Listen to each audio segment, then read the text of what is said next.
सबसे पहले इस डड्डू चार्जर की क्लास लेते हैं। वैसे डड्डू चार्जर जब भी मुश्किल आती है बंदे के ऊपर तो डड्डू चार्जर काम आ जाते हैं, लेकिन ये डड्डू भाई मुश्किल वक्त में भी काम नहीं आया। रात का वक्त होता है, बारिश हो रही होती है, सितारा रोड पे खड़ी है और डड्डू भाई आकर देखकर यहाँ से चला जाता है। सितारा आकर बात करने की कोशिश करती है और ये बात तक नहीं सुनता और गुस्से से यहाँ से जाता है। अगर सलार उस वक्त ना आता तो सितारा के साथ कुछ गलत हो सकता था, जो सितारा फिर अपने आप को कभी भी माफ नहीं करेगी। अब सितारा को सलार के साथ मोहब्बत हो चुकी है। क्या हो सकता है नेक्स्ट एपिसोड में? ऑडियंस अब ये सोच रही है कि यार ये ड्रामा बोर होता जा रहा है, आगे कुछ भी ऐसे सीन नहीं होंगे इंटरेस्टिंग, लेकिन आगे जाकर अब ड्रामे के अंदर इंटरेस्टिंग सीन पैदा हो चुके हैं, क्योंकि कासिम की भी एंट्री हो चुकी है और जो सलार की फैमिली है ये कर देती है साफ अल्फाज में इनकार सलार को और कहती कि चाहे जो कुछ भी हो जाए सितारा की शादी आपके साथ नहीं होगी, उस लड़की के साथ हम लोग आपकी शादी नहीं करवाएंगे। लेकिन सलार डट कर खड़ा हो जाता है। क्या मुश्किलात खड़ी हो सकती हैं सलार के लिए? ये लोग कैसे सलार के दिल में नफरत डालने की कोशिश करेंगे, ये आज के शो में डिस्कस करने वाले हैं। इस वक्त सितारा ने सलार को बातें सुनाई थी, इसका दिल तोड़ा था, तो उस वक्त सलार को अंदर से बड़ी तकलीफ होती है और ये अपना बिस्सा बुरी गोल करता है और नानी के घर में पहुंच जाता है। सारी रात नानी के पास गुजारता है। जब सुबह होती है, रात को सितारा इसे बार बार कॉलें करती है, सुबह भी बार बार कॉलें करती है, तो सलार जो इसकी कॉल रिसीव नहीं करता, तो सितारा मजबूर होकर इसे मैसेज कर देती है, क्योंकि सितारा को पता है कि भाई मैं ऐसा कि मैसेज करूंगी तो आगे जाकर ये मुझे जवाब देगा। सितारा उससे कहती है कि भाई अगर आपने मुझे रिप्लाई ना दिया तो मेरी जो शादी होने वाली है, देर हो गई तो मैं सलमान के हमेशा के लिए बन जाऊंगी। तो नानी के साथ बैठा हुआ होता है सलार, तो जब सलार वो मैसेज पढ़ता है और पढ़कर नानी को सुनाता है तो नानी जो सलार को समझाने की कोशिश करती है और कहती कि बेटा आप हिम्मत करो, अगर आपने देर कर दी तो लाजमी तौर पर आपकी जो मोहब्बत है ये किसी और की हो जाएगी और बाद में आपको बहुत ज़्यादा पछतावा होगा। तो यहाँ से ये अपना बैग तैयार करता है और फ़ौरन सितारा के साथ रब्ता करता पहुँच जाता है सितारा के पास। सितारा और सितारा की दोस्त शॉपिंग मॉल में मौजूद होते हैं, शॉपिंग कर रहे होते हैं। उधर जो सलार की फैमिली भी आ जाती है। जैसी सबक देखती है सितारा खुद इसके पास पहुँच आती है और इसे खरी खरी बातें सुनाती है और कहती कि भाई तुम कौन होती हो मेरे भाई को तंग करने वाली, आज के बाद जब आप मेरी भाई की जान छोड़ देंगे। जुनैद भी बीच में बात करता है। सितारा जुनैद को कहती कि भाई मैं बार बार इसे कॉल कर रही हूँ लेकिन ये मेरी कॉल रिसीव नहीं कर रहा, तो आगे से जुनैद जवाब देते और कहते हैं कि वो आपकी कॉल क्यों रिसीव करेगा। जब इसे की डिस्कस जारी होती है इतने में सलार भी पहुंच जाता है और सलार सितारा के साथ बात करता है, तो सितारा तो गुस्से में होती है, सलार को कहती है कि तुम शादी की बात करके रात से मेरी कॉल रिसीव नहीं कर रहे और ये लोग कह रहे हैं कि मैं आपको तंग कर रही हूँ। तो इतने में सलार बीच में बोलता है और कहते हैं कि किसने आपको कहा कि आप मुझे तंग कर रही हैं? तो आगे से सितारा कहती है कि आपका बहनों ही कह रहा है।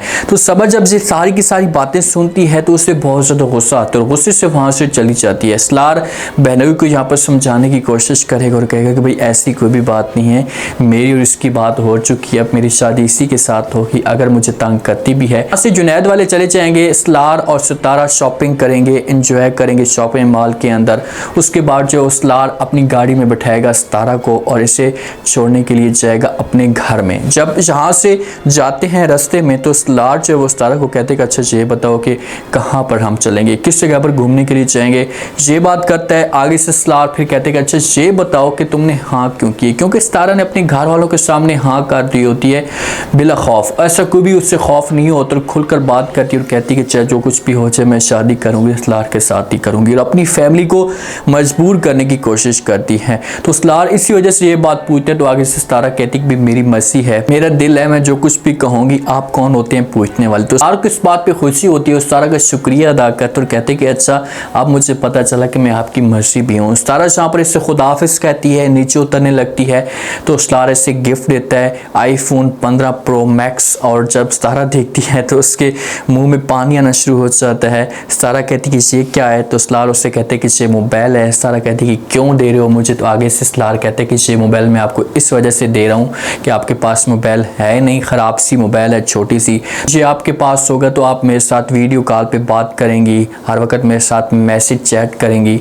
तो हम एक दूसरे के साथ गपशप करते रहेंगे। तो सितारा जो है वो पहले तो इनकार करेगी, लेकिन सितारा इसे मजबूर करने की कोशिश करेगा और फिर से मोबाइल ले लेगी। मोबाइल लेकर जब घर में जाएगी अपने घर वालों को दिखाएगी तो घर वाले बड़े हैरान और परेशान हो जाएंगे कि भाई इतना बड़ा मोबाइल इसके पास आ कैसे गया। निमी को भी इस मामले पे गुस्सा आएगा, उससे भी ये सब कुछ बर्दाश्त नहीं हुआ, क्योंकि निमी तो अपनी उम्मीद लगाकर बैठी हुई थी कि भाई चाहे जो कुछ भी हो जाए मैं सलार के साथ शादी करूंगी, सलार के अलावा किसी और के बारे में सोचूंगी नहीं। लेकिन ऐसा ऐसा अब निमी को भी इस बात का एहसास होना शुरू हो चुका है कि भाई अब सलार मेरे हाथ से निकल चुका है। कासिम की एंट्री हो जाती है अचानक, जब कासिम की नौकरी चाहती है तो कासिम की जब एंट्री होती है और कासिम को इस बात का एहसास भी होता है कि भाई अब सितारा के अलावा मेरे पास कोई ऑप्शन मौजूद नहीं है, तो मैं किसी भी तरीके से सितारा को अपने कंट्रोल में करूं। इसके पास जाकर बात करते और कहते हैं कि भाई मैंने जो वो कभी भी पैसों को अहमियत नहीं दी, आप ऐसा क्यों कह रही हैं। सितारा पैसों के मामले में बात कर सकती है तो सितारा फौरन कासिम को जवाब देती है और कहती है भाई आपके पास पैसे थे कब,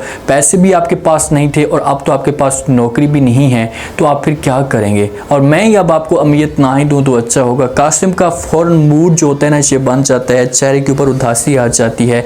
ये अब सितारा को समझाएगा लेकिन आगे से सितारा इनकार कर देगी और कहेगी कासिम बहुत देर हो चुकी है, अब मैं कभी भी आपकी नहीं बन सकती और ना ही आपके साथ मैं अब शादी करूंगी। कासिम बीच में दरार डालने की कोशिश जरूर करेगा, अपने घर वालों को मजबूर करेगा या कुछ ऐसा गलत कदम उठाने की कोशिश करेगा जिस पर सितारा को बहुत बड़ा लॉस हो सकता है। जिस वक्त सलार वाले जाते हैं ना, अब जो सलार की फैमिली है, वालिद और माँ, वो ये समझना शुरू कर देते हैं कि भाई सलार की जो शादी है ये सैबा के साथ होगी और सैबा के साथ सलार जो शादी पे राजी हो चुका है। लेकिन सलार ने कभी भी इस सैबा के बारे में ऐसा नहीं सोचा।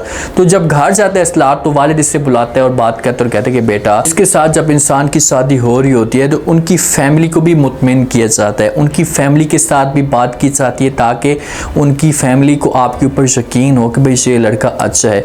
अब वालिद का बात करने का जो मकसद होता है कि भाई सैबा की माँ के साथ बात करे, इसके वालिद के साथ बात करे, तो आगे से जो सलार फौरन जवाब देते और कहते हैं कि बाबा जान, मैं कोई सैबा के साथ शादी थोड़ी कर रहा हूँ कि मैं अपनी आंटी के साथ बात करूँगा, उससे मुतमिन करने की कोशिश करूँगा। तो आगे से वालिद कहते हैं कि अच्छा तो भाई तुम किसके साथ शादी करोगे, तो सलार कहते हैं कि मैं सितारा के साथ शादी करूँगा। जब माँ से बात सुनती तो माँ को बहुत ज़्यादा गुस्सा आता है। जुनैद वाले हैरान होकर सलार की तरफ देखना शुरू कर देते हैं।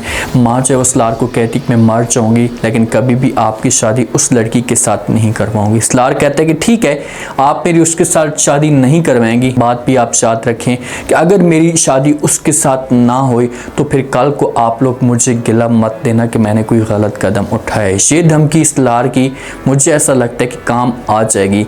ये जब अपने वालिदैन को इस तरह की धमकी देगा, क्योंकि इकलौता बेटा है और जब इस तरह की कोई धमकी देता है तो इसके घर वाले डर जाते हैं और लास्ट में तो फिर इसे समझाने की कोशिश करेंगे और कहेंगे कि बेटा नहीं, आप ऐसा कुछ भी मत करो।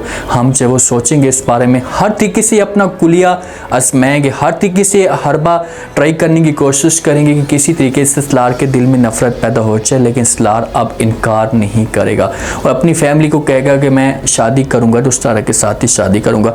डिनर पे सैबा और सलार एक दूसरे के साथ मुलाकात करते हैं तो वहाँ पर निमी की भी अचानक एंट्री हो सकती है। तो निमी जब देखती है सलार के साथ लड़की को तो निमी गुस्सा करती है, अपना रोब जमाने की कोशिश करती है। निमी आती है सलार के पास, सैबा के पास और बात करना शुरू कर देती है सैबा के ऊपर। कहती है कि सलार मुझे ये बताओ कि ये लड़की कौन है और आपके साथ ये कैसे चल रही है। तो आगे से सैबा भी आपको पता है कि वो अमीर ख़ानदान की है, पैसे वाली है, तो वो लाजमी तौर पर खामोश तो नहीं बैठेगी और वो फौरन निमी को जवाब देती है और कहती है कि अच्छा मैं आपको बताऊं कि ये मेरा कौन है, ये मेरा मंगेतर है। निमी को इस मामले पे परेशानी आती है और वो सैबा को कहती है कि मंगेतर, ये आपका कैसे मंगेतर हो सकता है, आप ऐसे बातें कर रही हैं, झूठ बोल रही हैं। तो फौरन निमी भी गुस्सा करती है और अपनी आंखें दिखाती है, लेकिन सैबा ये सब कुछ बर्दाश्त नहीं करती। निमी को कहती है कि आप यहाँ से जाएं, अगर आपने मुझे मज़ीद तंग करने की कोशिश की तो आपके लिए अच्छा नहीं होगा। निमी कहती है आप कौन होती है मुझे यहाँ से निकालने वाली।